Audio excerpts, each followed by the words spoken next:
మొన్న నేను TV just అలాగా చేస్తుంటే బహుశా మన రాజు కూడా చూసుకుంటారు. తెలంగాణ సీఎం రేవంత్ రెడ్డి గారు ఏంటి ఇంపార్టెంట్ ఫ్యాక్ట్ యూత్ మీద నాకు బాగా మాట్లాడారు. నెంబర్ 1 ఏం చెప్పారంటే కుటుంబ వ్యవస్థ డీసెంట్రలైజ్ అయిపోయింది.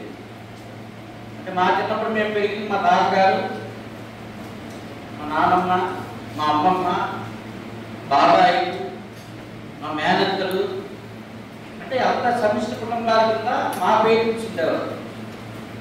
బహుశా అందరిలోని ఇదే జరిగి ఉండాలి మేడం, అందరికీ ఎక్స్పీరియన్స్ ఉండే ఉండాలి. ఆ తర్వాత ఎవరి కుటుంబం వాళ్ళు విడిపోయారు.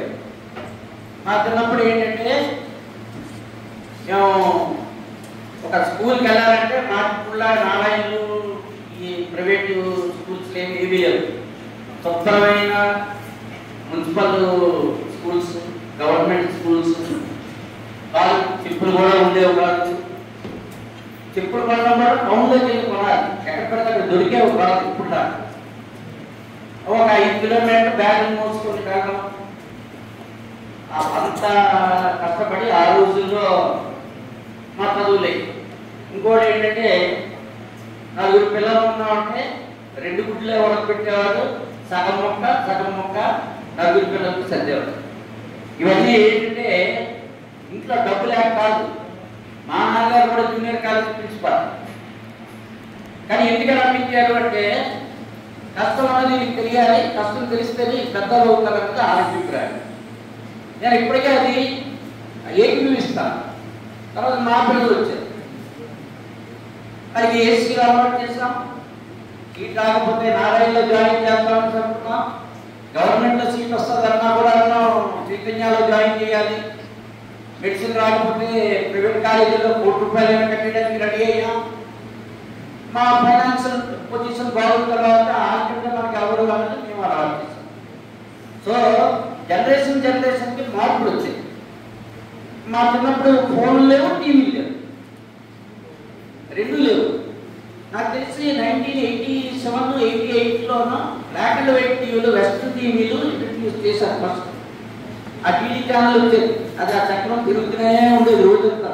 సాయంత్రం 6 గంటలకు మొదలయ్యేది, 9 గంటలకు వచ్చి కానీ హిందీ, ఆ తర్వాత ఏదో రీజనల్. అంటే ఇవన్నీ ఎందుకు చెప్తున్నాను, దేవుడి దయవలన మళ్ళీ ఇలాంటి వ్యవస్థ వస్తే పిల్లలందరూ బాగుపడతారు అన్నది ఒక ఆలోచన. ఒక వైన్ షాప్ ఉందంటే దాని పక్క నుండి వెళ్తే ఎవడో ఒకటి చూసి ఈ కుర్రోడు ఏంటి ఆ వైన్ షాప్ సంబంధం తిరుగుతున్నాడు ఏంటి అని ఇంటికి మెసేజ్ వెళ్ళిపోయేది. తాతగారితో బాగా వెళ్ళి ఎవరికో.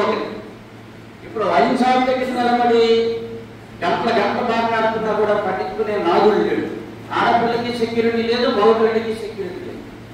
16వ సంవత్సరం నుండి 25వ సంవత్సరం సెటిల్ అయ్యే కుర్రోడు ఆడి జీవితంలో చూసుకోడు, ఆడి వెనక్కి మరి చూసుకోడు.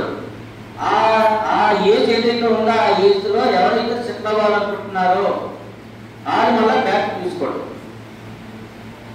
ఆ టైమే కానీ ఎంజాయ్ చేద్దామని ఎవరైతే తీసుకుంటారో ఆడి జీవితం మరి బాగుపడదు. ఇది ఒక్కటి మీరు గుర్తుపెట్టుకోండి. ఇది నేను అన్నమాట కూడా కాదు, సాక్షాత్తు తెలంగాణ సీఎం ఆయన చాలా మంచి స్పీచ్ ఇచ్చాడు. డ్రగ్స్ మీద ఇచ్చాడు, మందు తాగడం మీద ఇచ్చారు, సెల్ ఫోన్ల మీద ఇచ్చారు. మన సీఎం గారు కూడా త్వరలో స్కిల్ సెన్సెస్ అనేది కాన్సెప్ట్ మొదలైన తర్వాత ఇతను ఇంకా విజనల్ నాయకుడు. మన సీఎం ఇప్పుడు చంద్రబాబు నాయుడు గారు కూడా అతను నిరంతరం యూత్ మీద ఆలోచిస్తారు, ఉద్యోగాల మీద ఆలోచిస్తారు. కాబట్టి మనకి ఫ్రూట్స్ ఇస్తాడు, అందుకోవాల్సిన బాధ్యత మీకు ఉంది. కాబట్టి కొద్దిగా మీరు అందరూ కూడాను రండి, మా లోపంలోకి రండి, మీ జీవితాలు బాగుపడతాయి చెప్పడమే తప్ప ఆ సాధారణకి ఏంటంటే ₹1 జీతం తగ్గదు, ₹1 జీతం తగ్గదు. ఏమైపోయినా మీరు బాగుపడటం వల్ల మీ ఫ్యామిలీ బాగుపడతారు. ఇప్పుడు ఏంటంటే నెక్స్ట్ కార్యక్రమం ఏంటంటే మన